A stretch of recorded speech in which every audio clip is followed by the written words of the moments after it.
Okay. Ano ang nangyari doon sa klase natin before? Saan tayo nagtapos? Hindi. O, Saul. Teban-tebang kayong mali na naman. Tagal-tagal na ng teban na yun eh.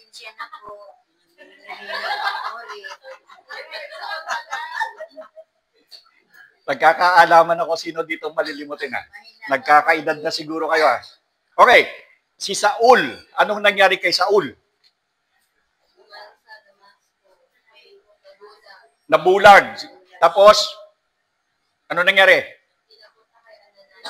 Pinapunta kay Ananias. Tapos, dito ka na. Ikaw marunong eh. Okay, ano pa? Pinapunta kay Ananias. Anong nangyari kay Ananias? Ano ba yan? Hindi pa. Siyempre, kinausap muna ng Diyos si Ananias kasi si Ananias ay, ano?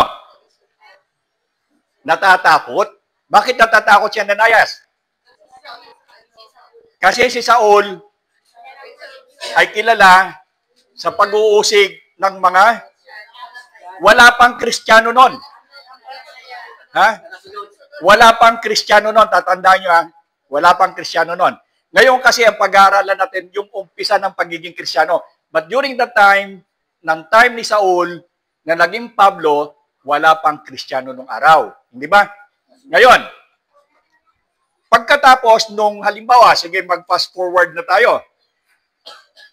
Dahilan sa pangangaral ni Saul, si Saul ay kinagalitan ng maraming mga Hudyo, hindi ba?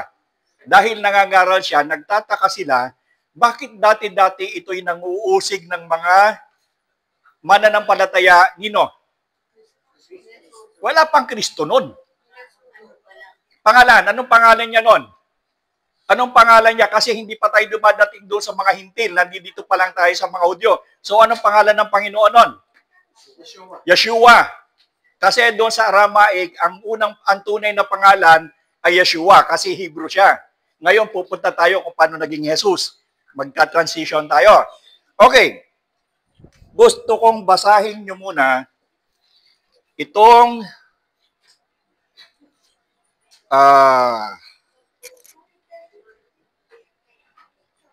pakibasa nga noong gawa siyam. Acts chapter 9 verses 20 hanggang 25. To, maganda to. Dito nyo makikita ang first elevator sa New Testament. May elevator dito eh. Pakibasa. Gawa 9:20. Yes. Gawa 9:20 verse 20. Gawa 9 Ano yung chapsuy na naman yan? verse 20 to 25. Verse 20, pumasok siya sa mga sinagoga at nangaral si Jesus na ang anak ng Diyos. 21, nagtaka ang lahat na nakarinig sa kanya. Hindi ba siya ang dati umuusig sa mga sumasamba kay Jesus sa Jerusalem?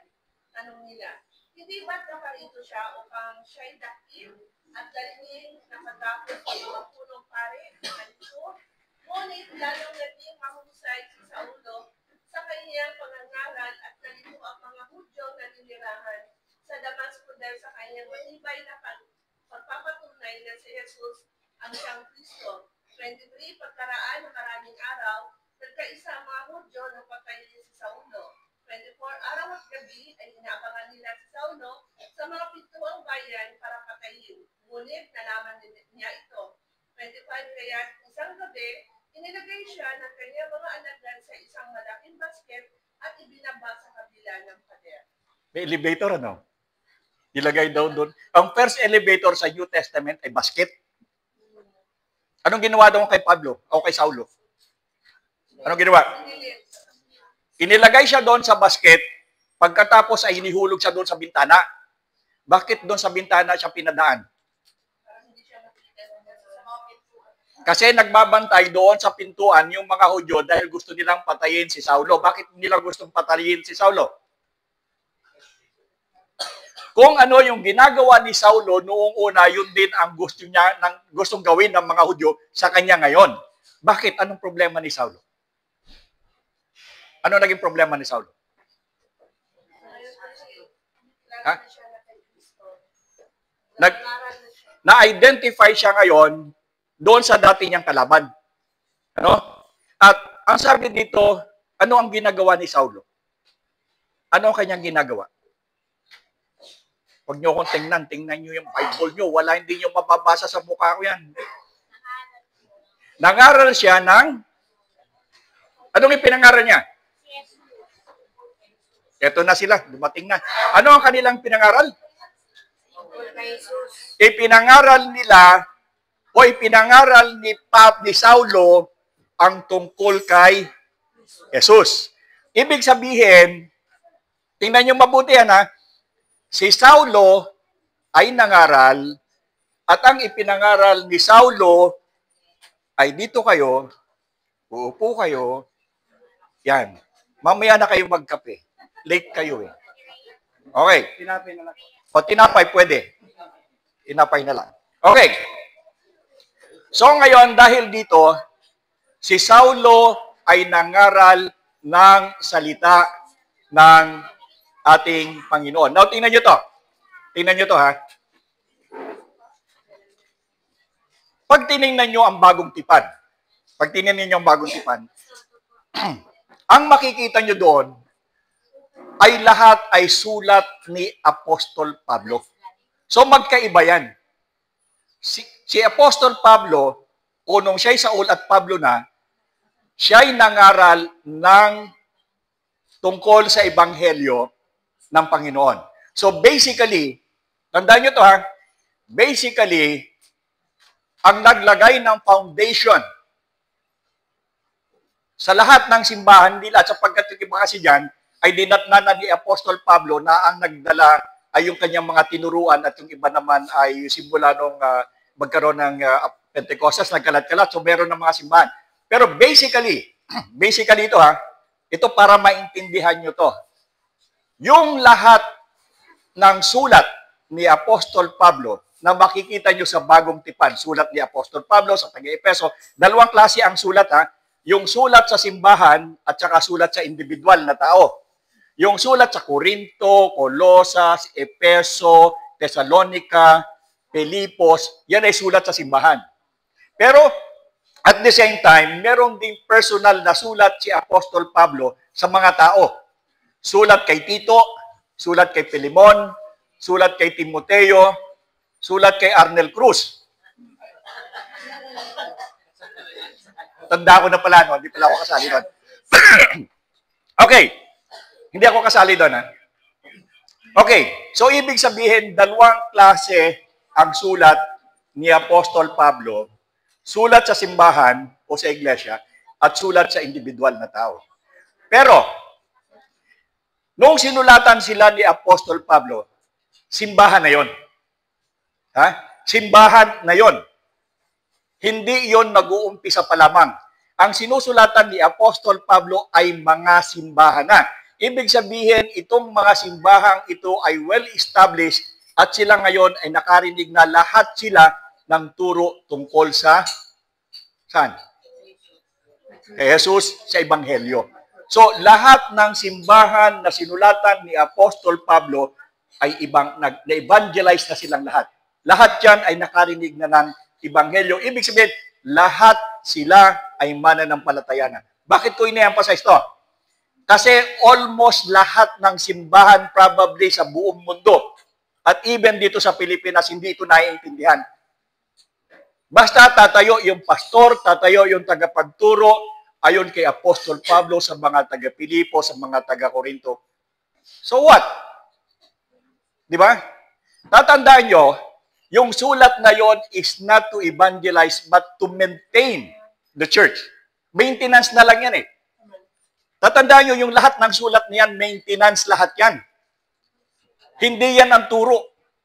Yung mga sulat na yan ni Apostol Pablo ay maintenance na lamang sapagkat yung kanyang sinusulatan, Kristiyano na lahat. So, ito yung nakikita ko na problema ng karamihang nagtuturo at nagsasabi o mensahe sa simbahan.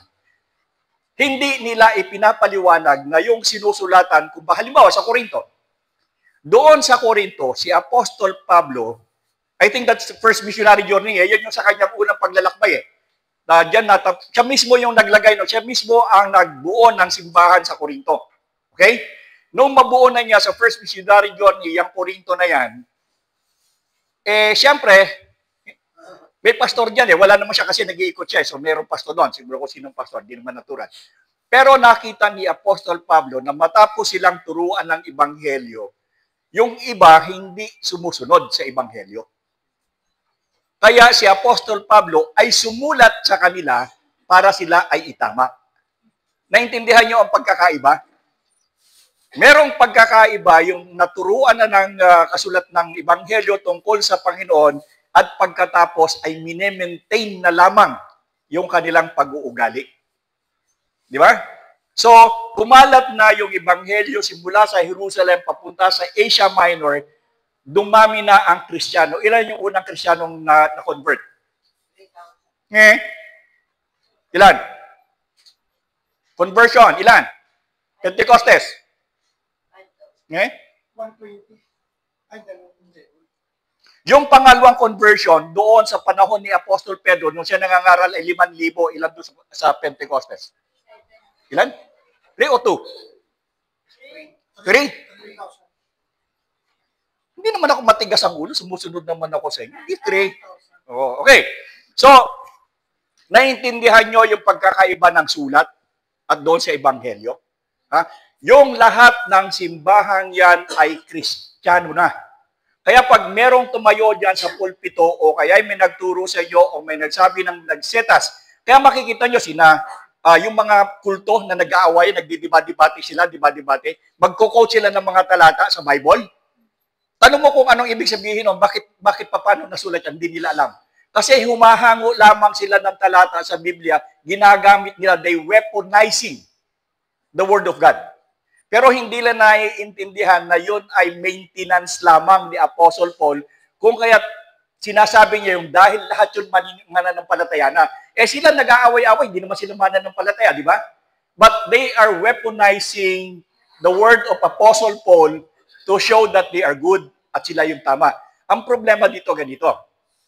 Pag yung dalawang mali ay nagdebate, anong mangyayari dyan? Hindi. Merong mananalo dyan. Pero mali pa rin. Di ba? Nagdebate ang dalawang mali, definitely may mananalo dyan. Di ba? Pero yung nanalo, mali pa rin. Pero yung mga Pilipino, tayo ay mahilig sa panalo. Hindi tayo sumasama sa talo. Hindi tayo sumasama sa talo. Tingnan niyo si Pacquiao. Galing-galing nung matalo. Di ba? Basura na lang siya. Nung nanalo ulit, balik ulit. Ugali ng Pilipino yan. So, ibig sabihin, itong mga karamihan na mapapanood nyo sa telebisyon, yung ibang grupo na malalaki, ginagamit nila yung talata sa kasulatan, Apostle Paul, kung sino-sino, they are weaponizing. Yung mga admonitions of Apostle Paul doon sa mga believers na.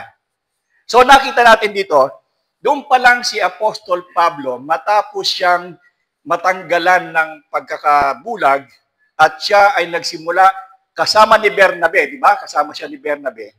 Pagkatapos noon ay nung siya'y nangaral, ang kanyang ipinangaral ay Ebanghelyo. Hindi siya nangaral ng iba pang turo. Ebanghelyo lang. Kaya sinabi ni Apostol Pablo, remember, isang problemang simbahan yung taga-Galacia. Yung simbahan ng Galacia, problema yan eh. Anong problema doon sa simbahan ng Galacia? Okay, doon sa simbahan kasi ng Galacia, di lahat sila nakarinig na ng salita ng Panginoon. Lahat sila ay mananampalataya na. Ang problema ganito, yung mga hintil, ibig sabihin mga hindi Hudyo, wala silang problema. Naniniwala sila na ang kaligtasan ay sa pamamagitan lamang ng biyaya ng Diyos. Tama? Yun naman yung paraan di ba? Yun ang sinasabi. Pero yung mga Hudyo na na-convert, may mga Hudyong na-convert sa Galacia. Ang sabi ng mga Hudyong na-convert sa Galacia, maganda yung sinasabi nyo na ang kaligtasan ay sa pamamagitan ng biyaya, pero dagdagan natin ang mabubuting gawa. Yung 10 utos. Di ba? Yung mga Judaizer, yung mga Hudyo kasi dating mga Judaizer yan, dating mga naniniwala sa law of Moses. Di ba? Yun ang kanilang paniniwala So ang sabi ng mga Judaizer, tama, Ang Panginoon, ang pananampalataya kay Jesus ay dinudulot nito ay biyaya sa pamamagitan ng biyaya. Pero, dahil mga Hudyo sila, dagdagan natin ang 10 utos. Idagdag natin kasi Hudyo sila eh. So gusto nilang pagsamahin yung biyaya at saka yung gawa o yung kautusan sa isa. Ay sabi ni Apostol Pablo, hindi pwede. Yun yung sinasabi ni Apostol Pablo na hindi nyo pwedeng pagsamahin ang katuruan ng biyaya at ng kautusan. Yung 10 Commandments. Sino yung nagtuturo ng 10 Commandments? Ngayon, Seventh-day Adventist. Ang Seventh-day Adventist Christian, pero ang tinuturo yan, 10 Commandments. Yan eh. So basically, yung mga SDA, pumapatak yan dito sa Galatia. Ngayon, anong sabi ni Apostol Pablo? But if we or an angel from heaven, kahit daw yung anghel, sino yung anghel na nagtuturo ngayon? Di ba? May mga anghel na nagtuturo ngayon eh. Di ba? At sabi ni Apostle Paul, but if we or an angel from heaven should preach to you a gospel which is different from the one we preach you, let him be condemned. I say it before and I'll say it again. If anyone teaches you a gospel different from the one we teach to you or preach to you, let him be condemned or anathema. So ang sabi niya, if there's anyone who preach to you a different gospel. So ibig sabihin, Apostle Paul was pertaining to the gospel of, kanino? Hindi. Kaninong gospel? Kay Jesus Christ. So sabi ni Apostle Paul, walang ibang katuruan na pwedeng ituro maliban sa ebanghelyo ni Jesus Christ. Therefore, those Judaizer na nagsasabing samahan ng law, ang sabi ni Apostle Paul, let them be condemned. So, again, ito yung aking binibigyan ng emphasis. Emphasis on the wrong syllables. Diba? Emphasis on the wrong syllables. Eh. Talagang ganyan. Okay. So, particularly, sinasabi ni Apostle Paul, gospel lang, wala ng iba. Kaya pag nando doon sa pulpito o dito, ang ipinatuturo sa atin ay ebanghelyo. Saan nakalagay yun? Saan nakalagay yun yung kautusan ni Jesus na sa ebanghelyo lang ay tuturo? Saan? Tama sa gospel. Saan? Anong chapter? Mukhang nagkakalokohan yata tayo rin pa. Ano ba? Ano ba ang hanap dito? O tingnan mo to, hindi alam ang tanong, sumasagot. Magkape ka muna dyan. Okay. Medyo nagpapainit na yata ito. Okay. Saan nakasulat yung ebanghelyo ang dapat ituro? Magkape ka muna, mamaya ka na. Acts 1:8 daw, tingnan ninyo. Tingnan ninyo dyan. O tingnan mo, nagbago ang isip. Hindi, Acts 1:8, tingnan ninyo. Ano sabi dyan? Babasahin na lang, hindi pa mabasa. Ano kaya yun?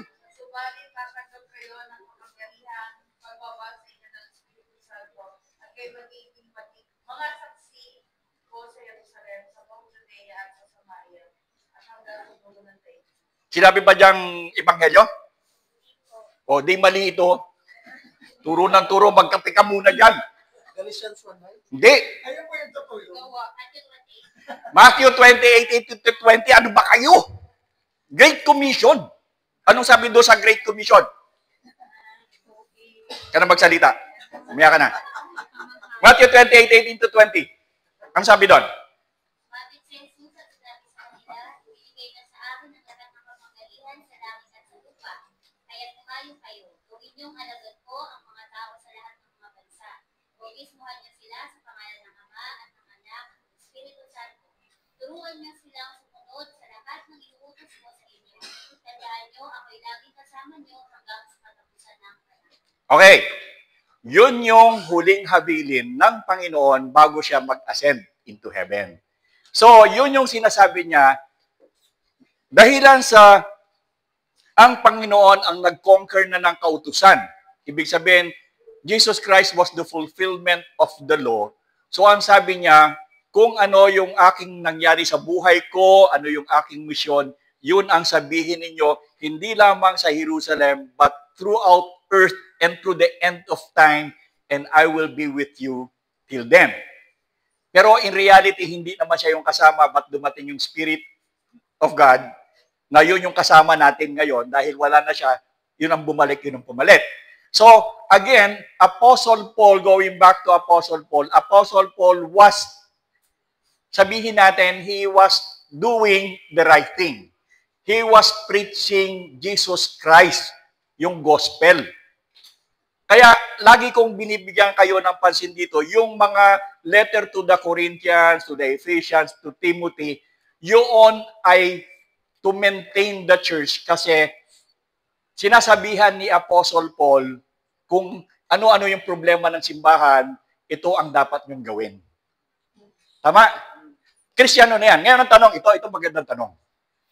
Kung ang Biblia ay salita ng Diyos, yung bang salita ni Apostol Pablo ay salita ng Diyos? Ha? Hindi. Bakit? Salita ng tao yun eh.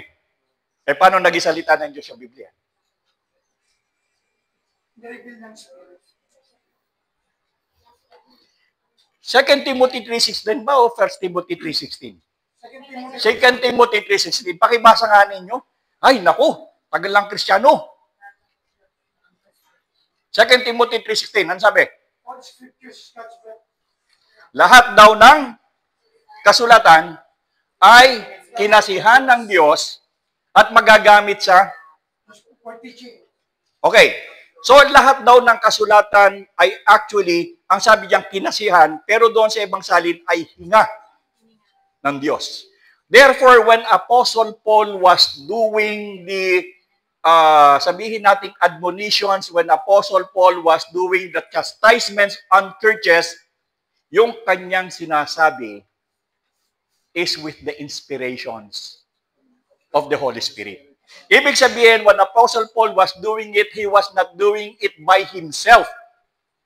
He was doing it because the Spirit of the Lord was giving him instructions to say it. Kasi, sino ka ba naman na magagalit ka sa mga taong yan? Ano karapatan mo? Awayin ka pa niyan. Hindi ba? But nobody, walang magalit kay Apostle Paul simply because they know, yung churches na yon, alam nila na yung sinasabi ni Apostle Paul came from the Spirit of the Lord. So, walang question. So, tanong, yung bang sulat ni Apostol Pablo o yung salita ni Apostol Pablo ay salita ng Diyos? Amen. Hindi. Hindi yung salita ng Diyos, but yung sinasabi ni Apostle Paul is inspired by the Spirit of the Lord. But by himself, kapag hindi galing sa kanya.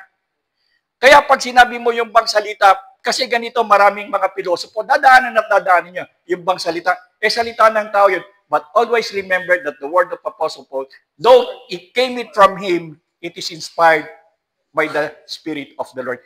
Just the same with the prophet. Yung mga propeta, they were only mouthpiece of the Lord. Same as Apostle Paul was a mouthpiece of the Lord. Now, bakit si Apostle Paul ang ginagamit ang mga magsabi doon sa mga taga-Korinto? Siyempre, siya yung nakakaintindi doon eh. Alangan man kumuha ng Panginoon ng ibang tao para pagsabihan yun. Ano kinalaman doon sa problema ng mga yun? It was Apostle Paul who knew the problem of churches. That is why Apostle Paul was the one used by God to be the mouthpiece para i-correct. Ano ba kung... Hindi mo kumukontra eh. Baka mo kontrahan, hindi mo kinakukontra eh. Tama, but remember, kapag yung sinasabi natin, philosophically, na si Apostle Paul na nagsabi, tama. But always remember that he was only an instrument. He was the mouthpiece. Di ba? Katulad ngayon. Mouthpiece, instrumento. Pwede ba akong propeta? Ano natin sa... Mula ang propeta pag-agatan. Anyway, so everything that we are hearing it way back sa 2,000 years ago is the same thing. Pareho pa rin. Why is it that for more than 2,000 years ago, the message is still the same? Bakit? Ha? Bakit pareho pa rin? Isa lang ang pinagbulan. Isa lang ang pinagmulan at isa rin lang ang nag-i-inspire na magturo. It is still the Spirit of the Lord. So, time is not matter. Yes. Ano yung matter? Mali. Ano yung matter? Minamalaman at minamay. Matter. Matter nyo. Minamalaman at minamay. Matter. Minat nyo talaga. Anyway. Hindi na.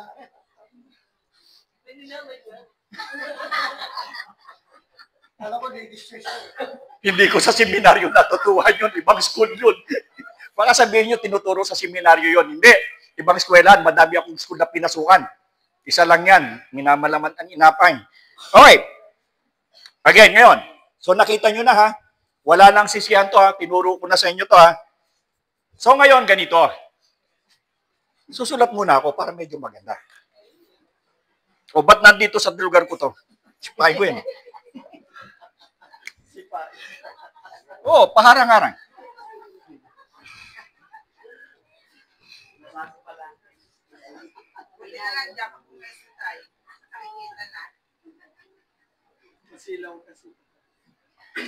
Okay. Okay, ganito. Hindi ba? Ito yung dapat maintindihan nyo, ha? Laki-lakihan nyo yung inyong offering mamaya, ha? Kasi hahati ako. Kasi pang tuition. Bayad sa tuition. Anyway. Plastic pa.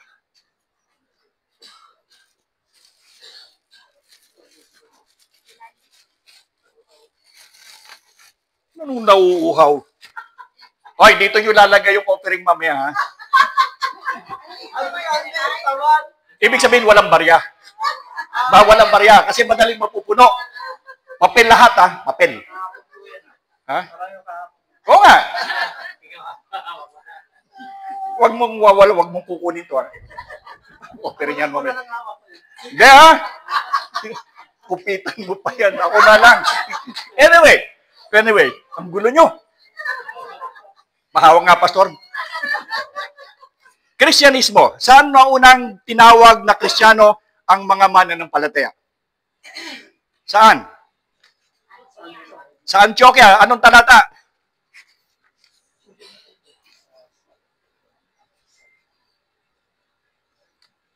Gawa 11:26. Ayusin mo ang paghawak mo. Ganyan ka lang. Easy. Kawawa ka naman. Gawa 11:26. Anong sabi doon? Gawa. Halo-halo. Gawa kabanata 11 sa talatang 26. Yan.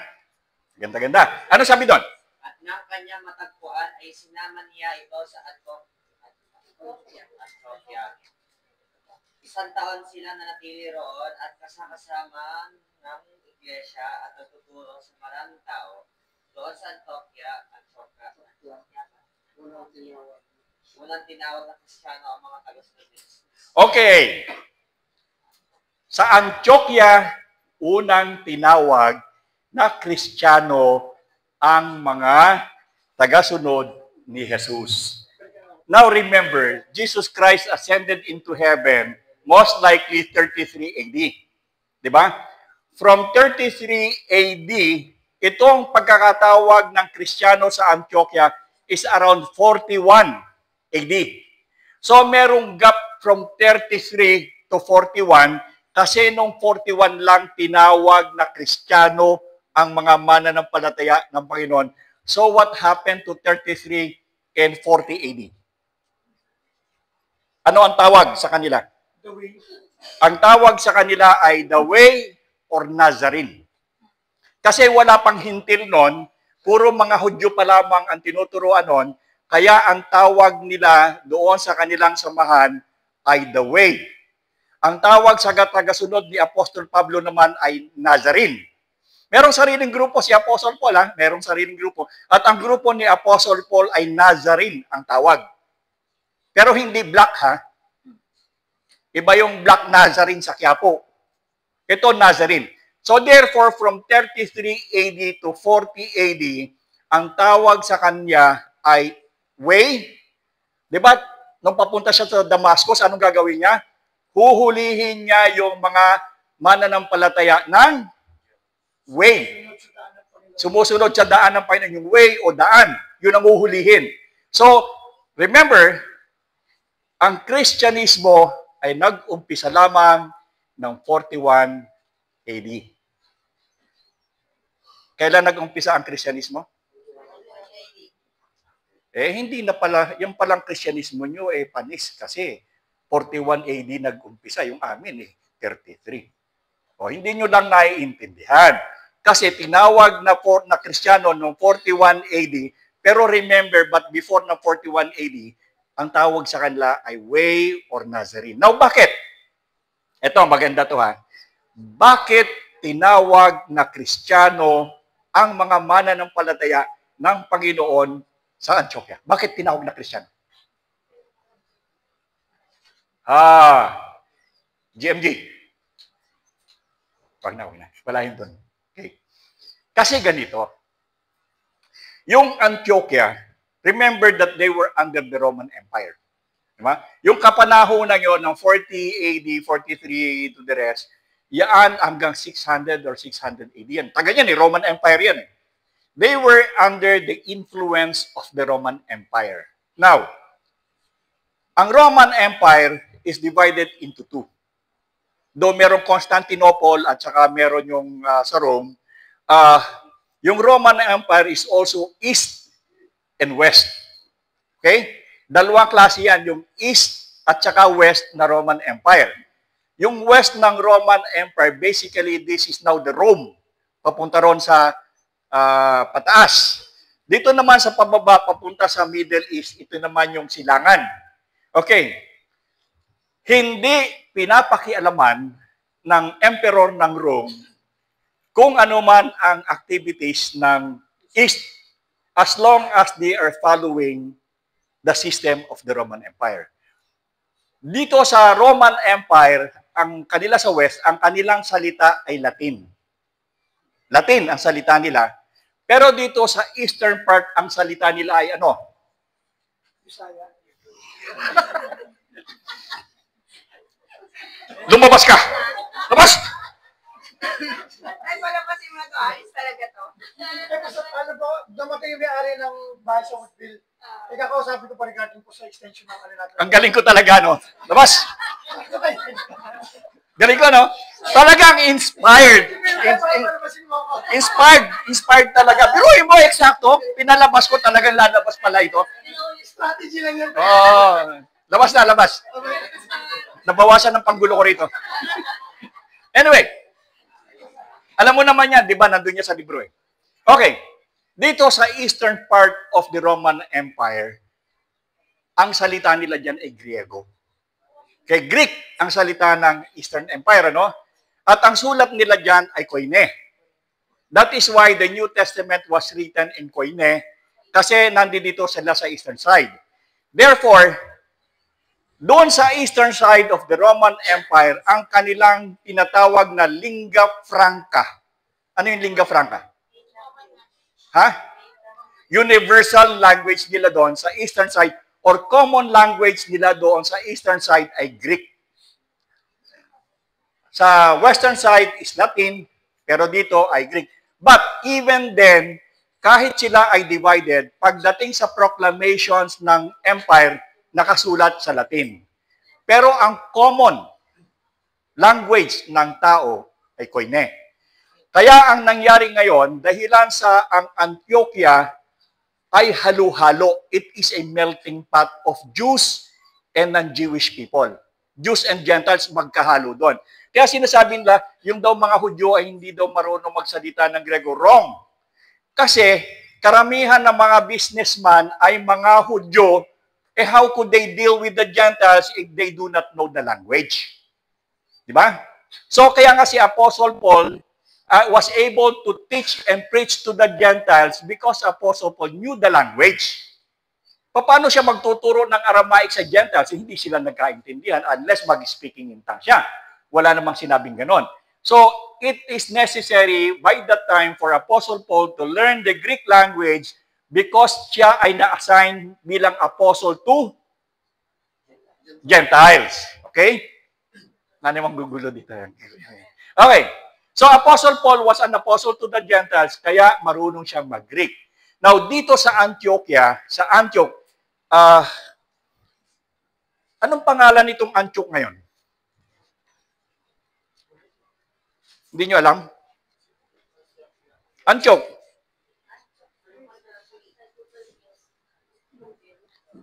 Anong pangalan na Antioch ngayon? Sige nga. Ito ngayon kasi tatandaan nyo yung mga yan, existing pa rin ngayon. Anong pangalan ng Antioch ngayon? Antakya. Bigyan ng jacket yan. Uy, lambingan kayo ng lambingan dyan. Bigyan ng jacket yan. Okay. Until now, Antioch is still existing by the name of Antakya. Where can you find it? In Turkey. Ang layo ng inabot ni Apostle Paul. Though ito yung bridge from east and west, di ba? Yung Turkey. Constantinople dati yan.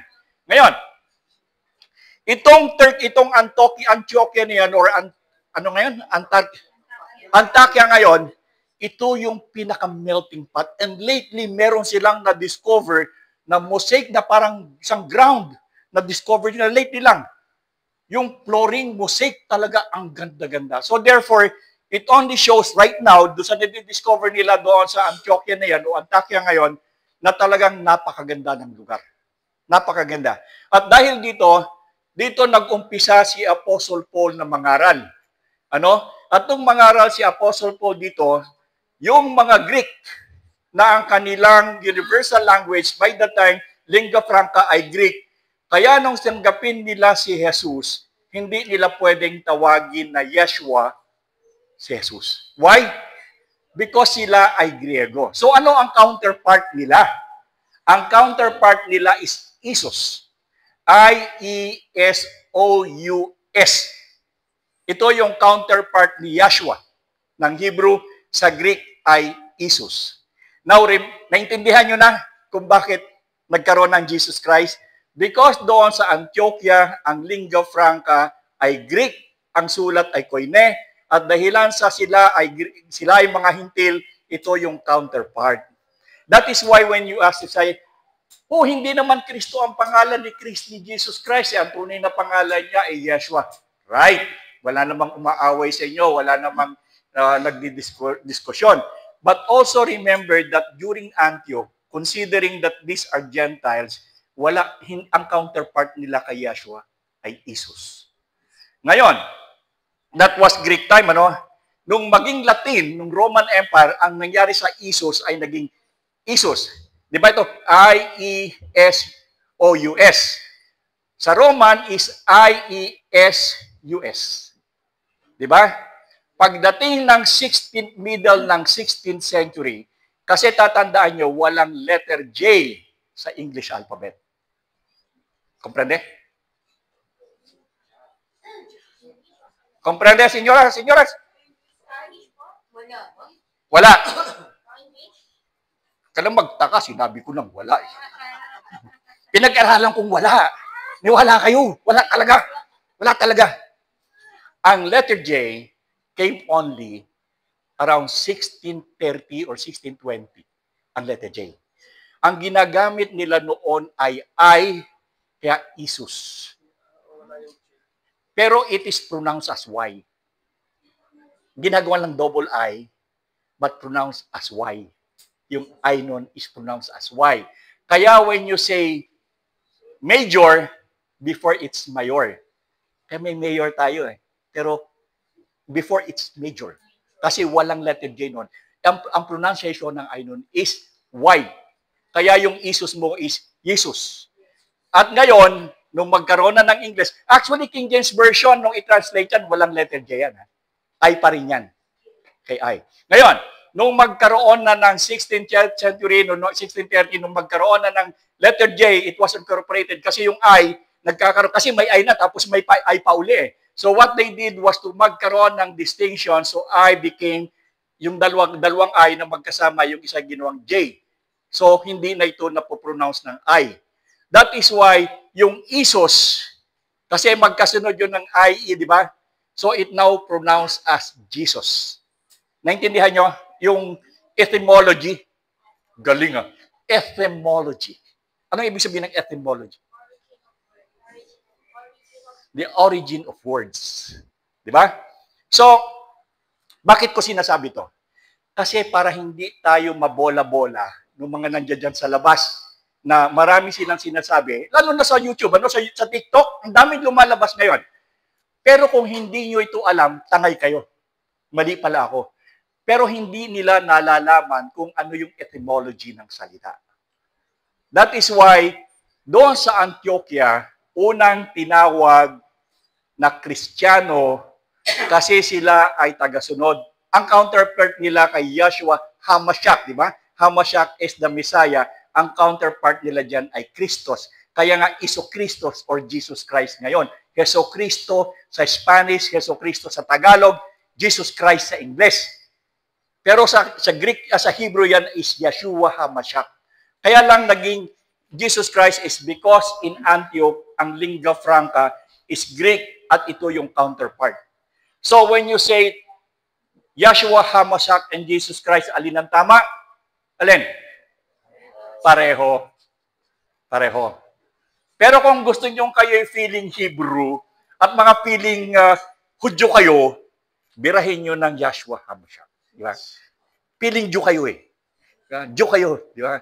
So, maraming grupo ngayon na hindi sila pumapayag na Jesus Christ. Dapat daw ay Yeshua.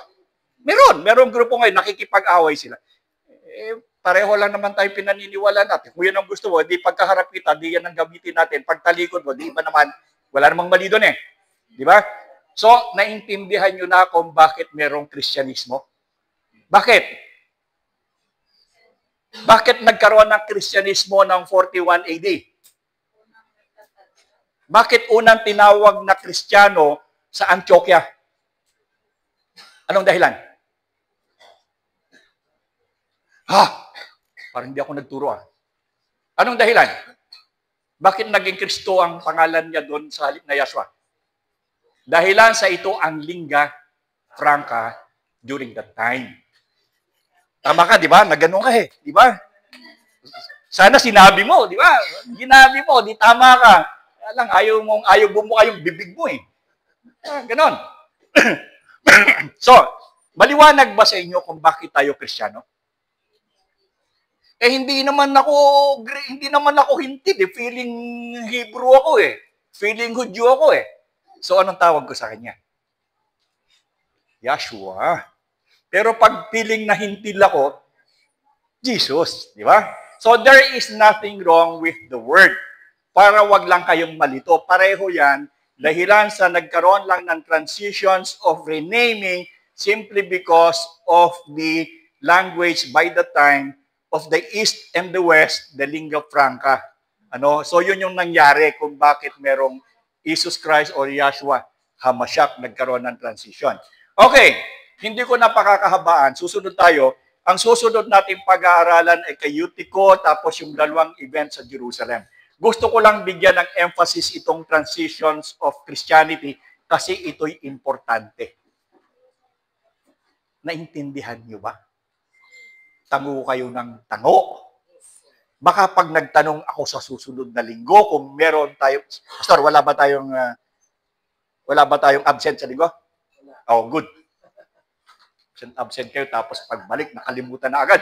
Ito, hindi nyo ito nalilimutan na, wala tayong absent sa linggo, ha? Nire-record nyo ba?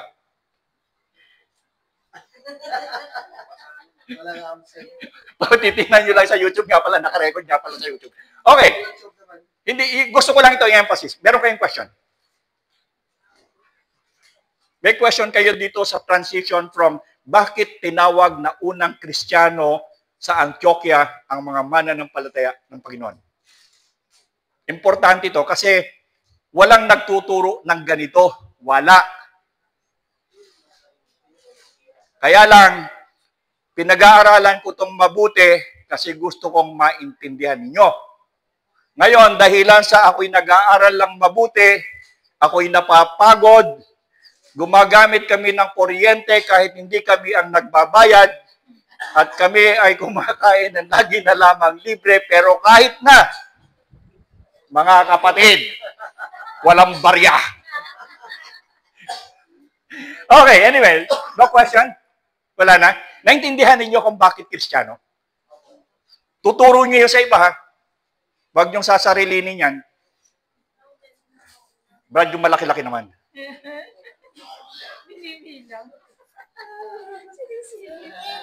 Okay.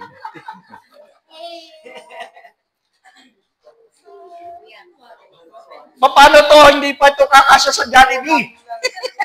Anyway, pakikon nyo lang to yung ating open.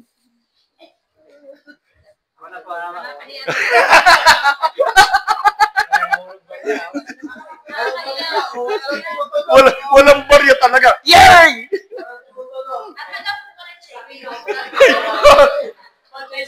Ilagay ka dito yung... Isulat ka dito. Ay! Isulat ka dito yung GCash number ko. Dun. GCash. Scan na lang QR code.